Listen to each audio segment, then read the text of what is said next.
ጫኔ አደይን በድጋሚ ይዟት ወደ ቤተሰቦቿ ጋር እየሄደ ነው። አደይም ደግሞ እባክን ጫኔ ልቀቀኝ፣ እኔ ወደማልፈልገው ህይወት መግባት አልፈልግም ስትልም ትለምነዋለች። ጫኔ ግን በጭራሽ እኔማ ልለቅሽ አልችልም፣ ምክንያቱም አባትሽ እጇን ይዘህ አንጠልጥለህ ወደ እኔ ጋ አምጣልኝ ብሎ ነው የላከኝ ሲላትም ነበር። ከጫኔ ጋር አጎቷም ነበረ። አደይ እባክህን አጎቴ አንተ እንኳ ቢያንስ ለምንድን ነው አባቴ የማይሆን ነገር እያደረገ እያየኸው ዝም የምትለው? በቃ እኔ ወደማልፈልገው ህይወት መግባት አልፈልግም ተዊ በቃ እያለች ብትላቸውም አጎቷም የአባቷ ተባባሪ ሆኖ እሷ ወደማትፈልገው ህይወት እንድትገባ ጸጥ ብሎ እየተመለከተ ነበር። አደይ በአጎቷና በአባቷ በጣም ነው ያዘነችው። ሰላም እንዴት ናችሁልኝ ቤተሰብ? ሰላም ናችሁ ወይ? እኔ ደህና ነኝ። እንዴት ተለመደው ወደ ቻናሌ በአዲስ ቪዲዮ ተከስቻለሁ። ቤተሰብ ቪዲዮ ስትጀምሩ ላይክ ማድረጋችሁን አትርሱ።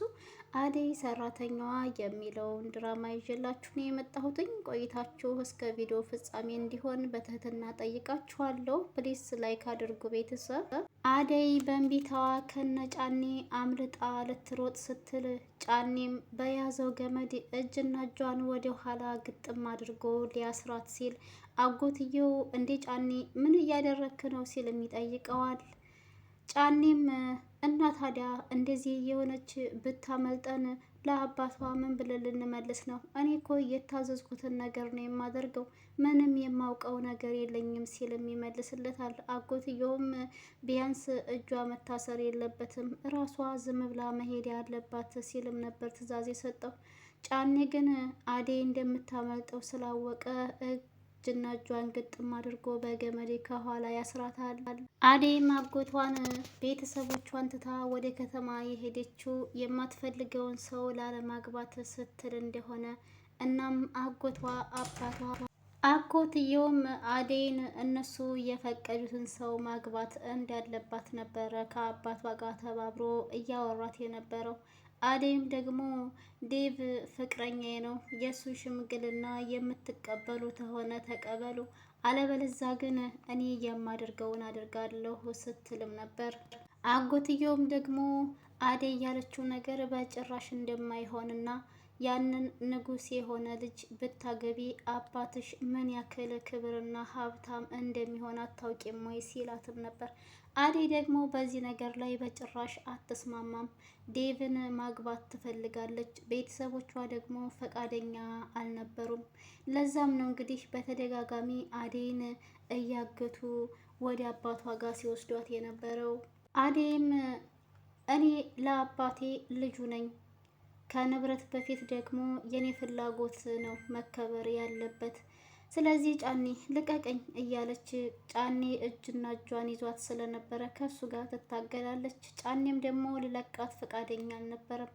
ምክንያቱም አባትየው ይዘህና ስላለው እንዴትም አድርጎ ሊለቃት አይችልም። በስተ መጨረሻም ከታገለች በኋላ ጫኔን እጇን ከእጁ ውስጥ አስወጥታ ወደዛ ትገፈትረዋለች። ጫኔም ወዴት ልትሄጅ ነው ሲልም ይጠይቃታል።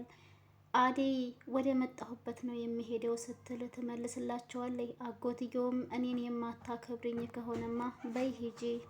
አደይም አጎቷን እኔን የማታከብሬ ከሆነ ሂጂ ብሎ ሲላት አጎቴ አከብርሃለሁ፣ ግን ደግሞ እናንተ የኔን ሰላም የኔን ደስታ እንዲጠፋ እያደረጋችሁ ነው ትለዋለች። አጎትየው ግን አደይ እንደምወድሽ በደንብ ታውቂያለሽ አይደል ሲልም ይጠይቃታል።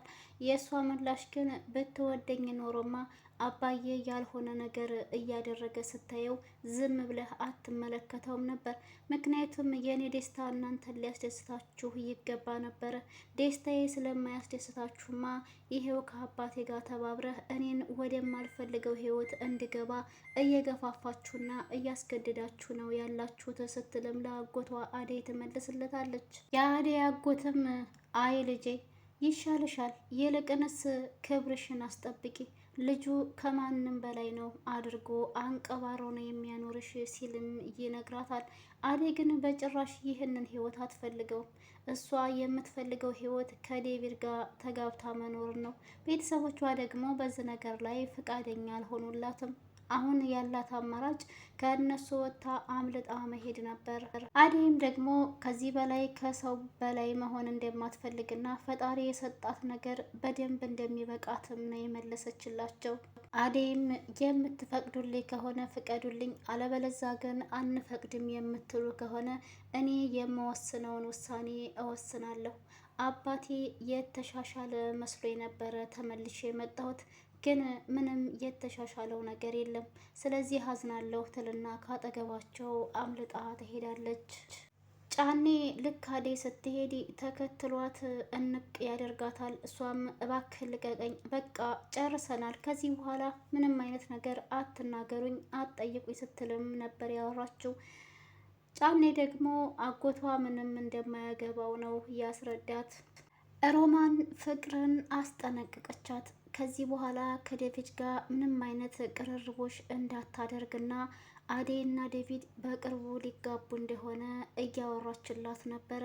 ፍቅር ቁጭ ብላ ምንድን ነው እያወራሻለሽው? እኔ ምንም ሊገባኝ አልቻለም ስትላት በደንብ አድርጎ ገብቶሻል። ቆይ ከዴቪድ ጋር ምን አይነት ነገር ነው እያደረግሽ የነበረው? ምን ለማድረግ እየሞከርሽ ነው ስትላትም ፍቅር ምን ለማድረግ ሞከርኩ ደግሞ አደይ የለችም ብለሽ ነው አይደል እንደዛ ስታደርጊ የነበረው ስትልም ትጠይቃታለች። ፍቅር አሹን የነገረሽ አይደል እያለች ስትላት፣ ሮማን ደግሞ ማንም ይንገረኝ ማንም፣ ከዚህ በኋላ ከዴቪድ ጋር ያለሽን ነገር ብታቆሚ ይሻልሻል ስትልም ማስጠንቀቂያ ትሰጣታለች። ይህንን ሁሉ ነገር ስታወራ ዴቭ ከኋላ ከሮማ ጀርባ ሆኖ ያዳምጣቸዋል።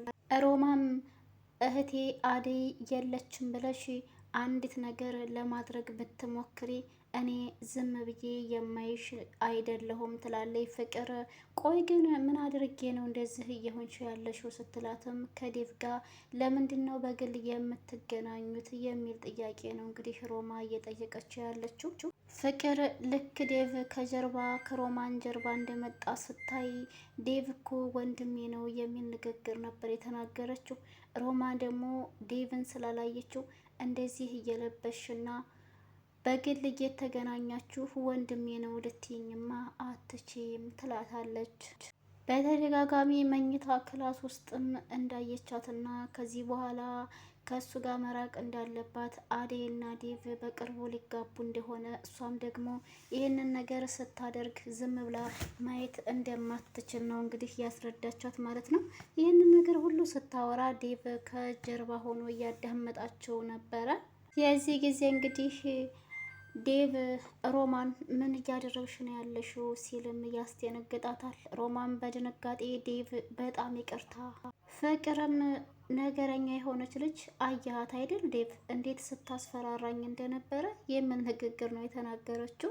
ሮማም ፍቅር እያደረገች ያለችው ነገር ምንም ስላላስደሰታትና ከዚህ በኋላ ደግሞ አደይና እሱ ሊጋቡ እንደሆነ ስለምታውቅ ነው ይህንን ንግግር ፍቅር ላይ ልትናገር የፈለገችው። ዴቭ ግን ምንም ሊረዳት አልቻለም። ዴቭ ሮማን ትክክል እንዳልሆነች ከፍቅር ጋር ምንም አይነት ነገር እንደሌላቸው ነበር እያስረዳት የነበረው። ሮማን በድንጋጤ ዴቭ በጣም ይቅርታ የሚል ንግግር ነው ስትናገር የነበረው። እንግዲህ ፍቅር ዴቭ ሮማን ስለተናገረላት ተደስታ ያለችውን ነገር ብትሰማ በጣም ይዘገንናል። ሮማን በጣም ባለጌ ናት እያለች ነገር ማቀሳሰሯን ቀጥላበታለች። ዴቭም ከእሷ ጋር ራሱ ብታይን እንደዚህ አይነት ንግግር መናገር አልነበረብሽም እያለ ሮማን ላይ ይጮህባታል። ፍቅር ውሸቷን ለአደይ ዴቭን እንዳታገባው እነግራታለሁ እያለች የማይሆን ንግግር ስትናገር ሮማን አላስቻላትም እና ፍቅር ያምሻል እንዴ ብላ ስትናገር ምንድን ነው? ምን አስደነገጠሽ? ምን ያስጨወሻል? አንቺ ራስሽ ያልሽውን ነገር እኮ ነው የተናገርኩት ትላታለች። ሮማን እንደዛ አላልኩም ፍቅር ብላ ብትልም ዴቭ ግን እኔ ሰምቼሻለሁ፣ እሷ ያለችኝን ነገር ሳይሆን የማምነው እኔ ራሴ በጆሮዬ ስለሰማሁሽ ነው ይላታል። ዴቭም አደይ ነገሮችን በተሳሳተ ሁኔታ እንዳትረዳ ማስተካከል ሲገባሽ አንቺ ግን እኔና አደይን ለመለያየት መሞከርሽ በጣም አናደሽኛል፣ በጣም አዝኜብሻለሁ የሚል ንግግር ይናገራታል። ሮማን ግን በጭራሽ እኔ ይህንን ስትል አልሰማሁም። ፍቅርም ቢሆን ውሸቷን ነው። ፍቅር ያለችውን ነገር እያመንካን ነው ዴቭ ስትለው ሮማን ዴቭ ግን አይ ፍቅር ያለችውን ነገር እያመንኳት ሳይሆን እኔ ራሴ ስታወሪ የነበረውን ወሬ አንድ በአንድ ከጀርባሽ ሆኜ ሰምቻለሁ። ለዛ ነው እንደዚህ ልናገርሽ የቻልኩት ይላታል። ሮማም ደግሞ ስለደነገጠች በጣም ይቅርታ ብላ ነበር እንግዲህ ያለፈችው ማለት ነው። ቤተሰብ ለዛሬ የነበረን ቪዲዮ ይህን ይመስል ነበር። በቀጣይ እስከምንገናኝ ከተመቻችሁ ላይክ፣ ሸር፣ ሰብስክራይብ ማድረጋችሁን አትርሱ። ሀሳብ አስተያየት ካላችሁ ኮሜንት ላይ አስቀምጡልኝ። ባይ ባይ።